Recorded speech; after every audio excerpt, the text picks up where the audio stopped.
What's up, guys? Tony Hannity's here from LazyTechGuys.com, and welcome to another episode of LTG Mobile Moments. This is still a beta show, but so far it's going pretty well. So we're going to keep on doing this. I was on vacation for a little bit, and I know I missed a bunch of news that came out in the last 5 days or so. We're not going to recap on all of that because that's really just going to be a whole show, which we probably are going to touch on in tomorrow's LTG show if we're able to make that happen. But in any event, let's just go ahead and get started on what happened today, Monday, April 13th, 2015. So Sprint announced a new program that they're going to be rolling out in 2015 called Sprint Direct to You. Now, the idea with this is that they will have physical, human-bodied Sprint representatives going direct to your house or apartment or building complex or whatever have you. As an existing Sprint customer, you would be able to essentially make an appointment, have some guy come over and show you a bunch of phones that you can upgrade to, and you choose the phone that you want, and he or she will set it up for you in the privacy of your own home, workspace, or wherever. Probably not in the parking lot at Target. That'd be weird. But yeah, I would assume that they would, for their safety too, you'd have to be in some sort of abode, if you will. Now, the idea behind this is really Sprint's push to increase their consumer base and hold their existing consumer base. They're already doing a lot of campaigns and marketing programs showing that they can cut bills in half if you were to cut ties from Verizon and AT&T. And, according to the ads, a lot of people are gung-ho and very happy about that. But the thing about Sprint is they can do as much as they want in the marketing campaign, but what it really comes down to is not just so much what you can do right out of the gate for them and what you can do to get them to switch, but also the infrastructure of your overall network. Now, Sprint has mentioned that they've invested quite a bit of money into their network going forward, and so that should help. But their recent agreement with Radio Shack to close a bunch of stores, but also do a co-branding with about 1,400 stores nationwide should also help boost their footprint in the retail brick and mortar business. But for those of you that can't make it to a Radio Shack, although they're supposed to be the neighborhood electronics store, you can get one of these individuals to come to your house. So like I said, it's going to be about 5,000 additional stores in the form of physical people. So that's 5,000 new jobs, which also means 5,000 new cars, because what Sprint is doing, and if you're watching the live feed right now, they are going to essentially be giving employees these cars to drive from, location to location with a crap load of phones, I would assume, in the trunk of the car. So the first thing that I was afraid of is, now that people know that this is rolling out, and they're going to be rolling out in, I think, Kansas City first. That's going to be the first place, which is their hometown. Then they're planning on going to different cities around the country. But this is basically a thief magnet. I mean, thieves know that there are phones in the trunk just waiting to be stolen that haven't been set to a specific customer or anything like that. The IMEI, the ESN, all of that is just clean. It's just asking, it's just begging to be stolen. So that's kind of my pessimistic view of this. At the same time, though, I think it's kind of a cool kind of method to retain those customers. So the idea is, again, like I mentioned before, this is for upgrade eligible customers only. So even if you're a part of Sprint, but you're not eligible for an upgrade, you won't be able to take advantage of this. And if you're new to Sprint, you're still going to have to go to a brick and mortar store or go to online, or I guess go to a Best Buy or something like that. But in any event, you would get somebody come to your house. They would show you a bunch of phones and you say, I want that one. And they would help set it up for you.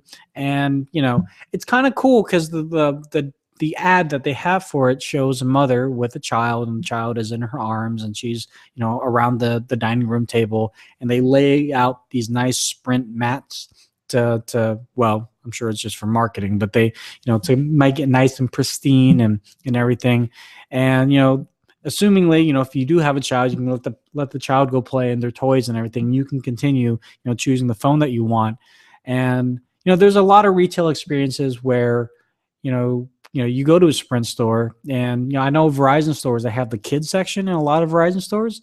I don't know if they have that at Sprint, but there's a lot of cases, you don't know what your kid is doing, and there's a possibility the kid could run out the store. And if you could have a way where you could, in the comfort of your home, have a laborious experience of choosing your next device that you're going to have for the next 18 months, it's a kind of cool idea. So this is completely free. It's not going to cost you anything else. It's just only going to be in certain markets right now. And according to the video ad, it does look like it's going to come to places like New York, San Francisco, and things like that too. So I'm in favor of this. I don't know how well it's going to do for Sprint overall. I don't think that the vast majority of customers have said, well, I'm not upgrading, or I'm not going to stay with Sprint because no one can come to my house. That doesn't seem to be a deciding factor for people, but it is one of those things where, if you're weighing the differences between the carriers that you have available to you, it's like, well, Verizon is more expensive, but they have a really good network. T-Mobile is very inexpensive, which is good, but their network is kind of so. AT&T is kind of in the middle over there, but they're also they can be expensive. Sprint, on the other hand, they're really hitting hard, cutting bills in half. They're basically buying you from other carriers to come there. And then once you're there, once you show that you're a dedicated Sprint customer, in 2 years from now, you can have somebody come to your house and do the upgrade in the privacy of your own home with you and the whole family. So I think that's really cool. Like I said, it is also going to bring about 5,000 new jobs, at least for this first iteration of the project. So all I got to say to that is good luck, Sprint. Now, moving forward with new developments and projects, Google's MVNO, which is a mobile virtual network operator that has been rumored, and Sanjay Pichar has actually said that they're working on it. It still hasn't been officially announced, but the boys over at, well, I guess boys and girls, I think they have one lady over there at Android Police, were able to dig up a leaked app from Google called Tycho, Tycho. And there's actually 3 different code names in here. So there's the app itself called Tycho. We'll call it Tycho. There's another code name that makes reference to Nova, and then another code name called Project Fi. Now, Tycho itself is the app which relates to the software that Google is developing for the MVNO. So billing, your mobile payments and things like that, activation, payment structure. And then Nova is more in line of the infrastructure of the software of the actual MVNO. So there have been whisperings that Google is going to work with the likes of Sprint and T-Mobile, and then also Wi-Fi. And Nova, with the software that it has, would allow you to bounce between the most and the strongest and most secure connection that you have, depending on what city or what vicinity that you're in, without you as the customer having to physically do it on your phone. And then Project Fi, we're still not quite sure exactly what that means, but Android Police says that they believe that's just a temporary code name for the overall project itself. But it makes more sense that when this does become an actual product launch, that Google will call it something like, well, I don't know, Google Wireless. It would make sense. Or G Wireless. I don't know. G Wireless. This is cool. This is something that a lot of people have been clamoring about, but a lot of questions have been asked, like, okay, well, Google, multi-billion-dollar international corporation, how are you going to be different from other MVNOs like Wireless Republic, which is also a Wi-Fi / CDMA kind of connection. There's Ting, which does something similar as well too. Like, what is Google Wireless going to provide me as a customer that nobody else can provide? Well, it's still kind of up in the air. When they broke down Tycho, it looked as though that Google is going to be offering free calls, like actual regular voice calls, as well as free text messaging. MMS, like sending pictures and videos over text messaging service, may cost something, which is a little backwards, I think.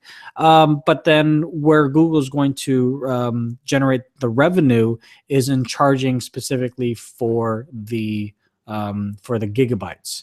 So there's not going to be a bunch of phones that you can choose from. There's already been whispers that the only phone that you will be able to use with this Google wireless service is actually going to be the Nexus 6. And if you already own a Nexus 6 and it's not from T-Mobile or Sprint, you might have to buy another one. But then there's other talks that there would be an option to, have a payment plan similar to like Next and Up and all the other programs that are out there. And when it comes down to the actual monthly payment plan, it would be, I don't know, I don't think they even had a designated dollar amount, but let's just say for argument's sake, it's $5 a gigabyte. So if you only need 3 gigs a month, because if you're not a complete tech nerd or, you don't need the streaming, you download all of your media directly onto your device, that's only $15 a month. That's pretty good.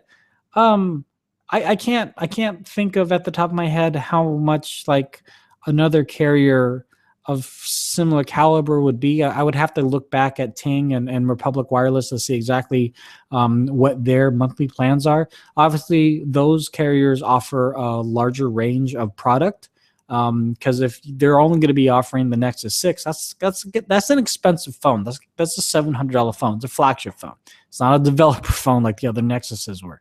So that's something to consider. But even with that being said, if you don't use your gigabytes, they roll over. Now, T-Mobile was the first carrier to do this, at least here in the United States, within the past like 6 months or so. And some of the other carriers have kind of followed suit a little bit. But the fact that Google is doing it and the fact that they will possibly be piggybacking off of T-Mobile, it makes a little bit more sense. Also, if you want to contact people outside the United States and international areas, there will be a fee to do that. But, if you use something like Google Hangouts and Google Voice and you just use data, which is I would assume that's kind of where Google wants you to, move more toward, that would be either zero cost to you or at a very minimal cost. So more and more of this kind of information about Google Wireless and Project Fi and all this other stuff is going to be unveiled in the next coming weeks and months, as Google I/O is going to be in May, if I'm not mistaken. So keep an eye out for that. And they haven't mentioned exactly if this is going to be a small market that's going to get a chance to get this at first go, but we'll definitely find out as it comes forward. Now, another announcement, or not announcement, but another piece of news that comes out of Google is this new trusted voice smart lock option. So if you have Lollipop on your device, which is really only about like 3% of you that are out there, unfortunately, there's a new feature in Lollipop that is called Smart Lock. And with Smart Lock, you have a couple of ways that you still have a password on your phone, but when it is connected via Bluetooth to a trusted device like your Android Wear watch or even a non-Android Wear device, like this is the Microsoft Health Band, or I guess the Microsoft Band, but because it's connected over Bluetooth, as long as there's a connection, I personally won't ever have to type in a password or anything like that. There's also this trusted places. So when it's connected to my Wi-Fi at home, there's not going to be a password. There's also trusted faces, which if you remember back in ICS, Ice Cream Sandwich, it was the whole, facial unlock, which really didn't work too well. So there's a new one called Trusted Voice. So the idea is that with Trusted Voice, you would be able to say, okay, Google, and it would recognize your voice and your voice alone, and it would unlock at that site of beck and call. So many times have I listened to a podcast or something on speaker, and one of the hosts says "Okay Google," and my phone will go off. Because of that, I've actually removed the "Okay Google" from when my screen is blank. The only way I can do "Okay Google" is when it's unlocked and it's on the home screen. I kind of prefer that way, but this is another kind of It's another method of unlocking your phone, and even Google themselves says trusted voice is less secure than a pattern, PIN, or password. Someone with a similar voice or recording of your voice could unlock your device. So the jokes back in the day in ICS days were, if you just take a picture of the person and hold it up to the phone, it would still unlock, even if the picture has them with a beard or sunglasses, it would still recognize it. And so that's not very safe whatsoever. And Google is very aware of this, and they're pretty much saying the same thing with the OK Google Trusted Voice unlock functionality. What I would like to see is not only would having trusted voice be available, but also that you could change the hotkey. I don't know, make it something that is very personable to you, that only you would maybe be able to say it. Like for me, I speak French, so I could say bonjour, monsieur. Like saying that and having someone with a similar voice to me, if they were saying in French, maybe their inflections or something wouldn't be exact to mine. So that would hinder them from being able to unlock my phone. But this is just options. Google's giving you options, and you can do whatever the hell that you want with it. I just think it's cool that they're looking at other options other than the standard PIN, password, and pattern. So cool. Good for Google. Now, another thing that is not really good for LG, though, although this has no real bearing on Google, LG has an announcement coming up on April 28th this month, for the LG G4. Now, we've already seen a couple of some teaser videos from LG, official videos from LG, of the G4. We've seen an official video showing off their new UI, which, in my opinion, they kind of need a new UI, but somehow they made a big boo-boo, and they actually inadvertently leaked a teaser page which showed, the G4 in all of its glory. Not only do we have pictures of just one G4, we have all the different backs that are available, and I'll explain what I mean by that, the insides of it, and all the different specifications. So specification-wise, what we are looking at here is a 5.5-inch IPS quantum display. So if you remember at CES, they were really big on this new kind of buzzword called quantum display. So they're bringing that to the G4.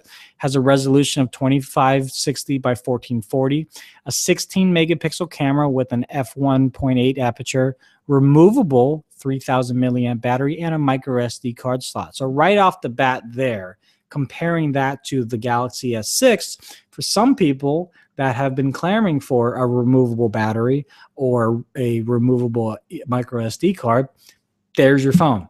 Done. That's it.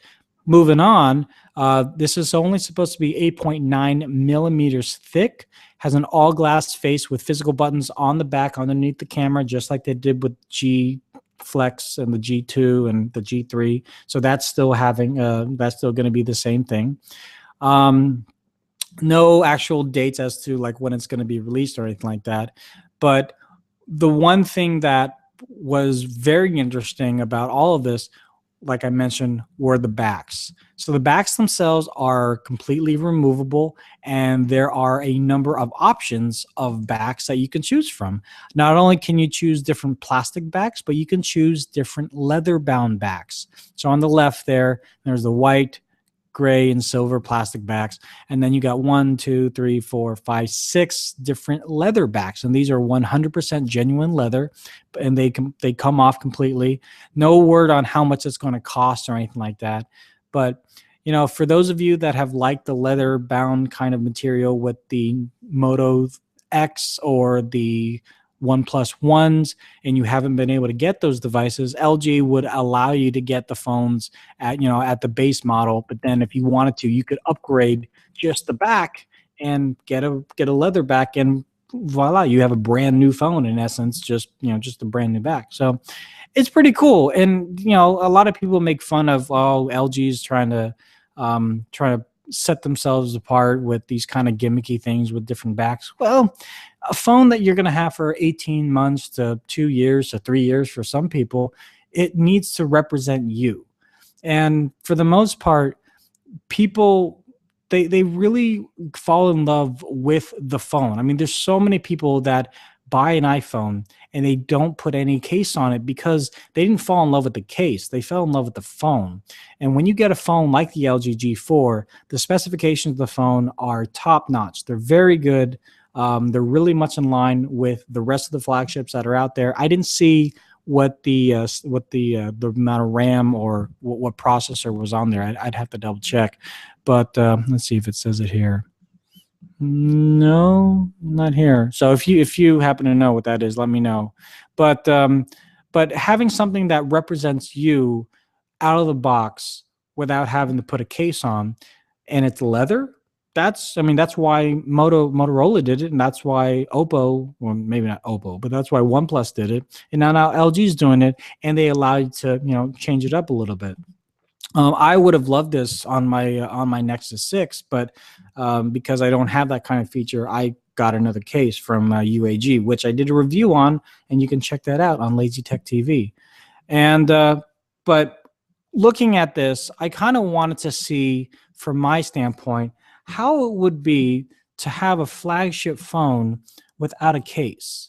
Because for the longest time, me working in the wireless industry, seeing so many people come into retail locations with broken phones, and all they really had to do was just have a case on it, I felt that why would I put myself in that predicament of breaking my phone when I am surrounded by different case options in the retail experience? So I've always had a case since then, but I'm going to try something out for about a week that would, at least for me, determine if I could, live in a world and have an experience where there's no case whatsoever.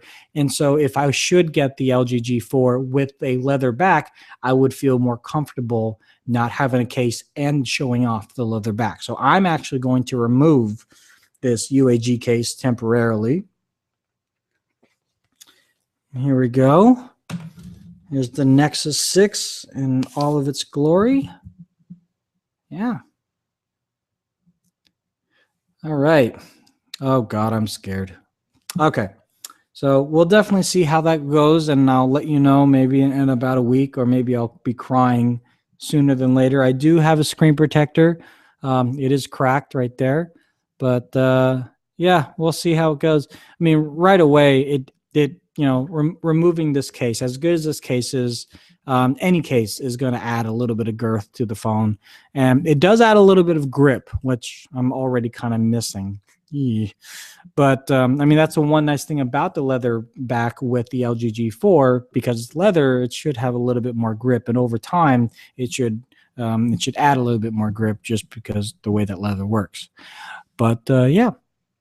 The official announcement of the LG G4 is going to be on April 28th. And incidentally, I'm actually going to be on Twit's All About Android on that episode. So we'll probably be talking about this in more detail on the 28th of April. So stay tuned for that and find out more information about that. And lastly, let's talk Apple. The Apple Watch came, well, that's not on sale officially. The pre-orders went on sale on Friday at 12:01 Pacific Standard Time, or was it 12:03, something like that.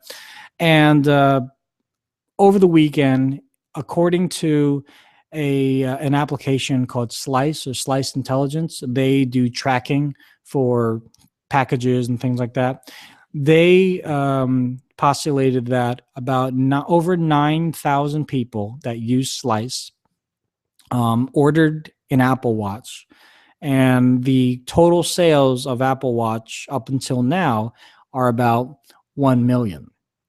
Now, I'm not sure exactly if Apple was expecting that to be doubled or tripled, because I do know that the rumors of the amount of Apple Watch that they would be sending to stores and everything equaled to about 5 million in the first month upon its initial launch. But 1 million just for the first iteration of an Apple Watch in pre-order, that is spectacular. Looking at the different Android Wear watches that are available, even though that they haven't been available for a year, they have not hit 1 million. As Android Wear, as an ecosystem, they haven't hit 1 million. Pebble Pebble just hit over 1 million in Pebble watches shipped to customers back in January, February of this year. So other smartwatch options that are out there and that have kind of paved the way, that is something that they should be very proud of. But the fact is, Apple, because they are Apple, they have done something to to the general market out there that basically people have waited for something like this. And even though that this is a Gen 1 product, and for the most part people are very conscious about Gen 1 and don't always buy the first version, when it comes to Apple, that mentality tends to go out the window. Now, according to Slice, like I mentioned, 957,000 pre-ordered the watch. So that averages about 1.3 watches per order, because you could order more than one watch. And in regards to the most popular watch, you're looking at the Black Sport watch with the band. The second one, the most popular watch that was ordered, was the White Sport watch with band. And then I would say the overall average price that people spent to get their Apple Watch was about $707. So when you hear that the Apple Watch is only $350, like, okay, that's affordable. But then you see all these different bands, and I think it's the Milanese Loop band that's actually $150 to buy. So you're tacking on another on there, so that's $500 right there.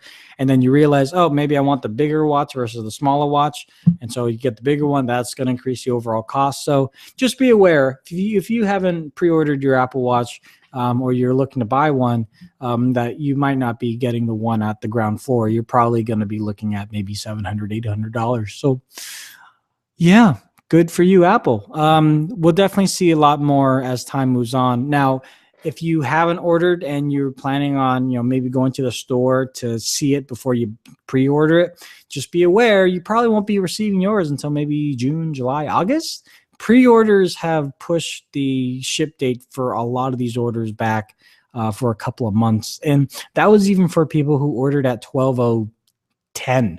That's not even a thing. 12:10, 12:15. So I feel bad for those people who thought they were on point and thought all they had to do was click the checkout button, but apparently they didn't do it fast enough. So that's it from me for tonight. Like I said, this is a beta show. We'll probably be doing a lot more mobile stuff every night around this time, 11 p.m. Pacific Standard Time. If you have any questions, comments, or concerns, you can always hit us up on lazytechguys.com or email us at comments@lazytechguys.com, or you can hit me up directly on Google Plus Tony Hannity's, or we're on Twitter, Lazy Tech Guys. We're on Facebook at Lazy Tech Guys.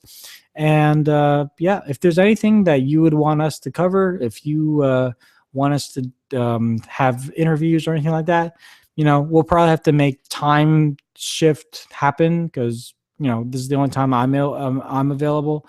But I'm really enjoying this. I hope you enjoy it. And if there's anything that we can do for you guys, let us know. We are having a giveaway soon, just kind of letting you know that. So stay tuned for that, and we will talk to you guys later. Peace. Oh, I didn't hit the button.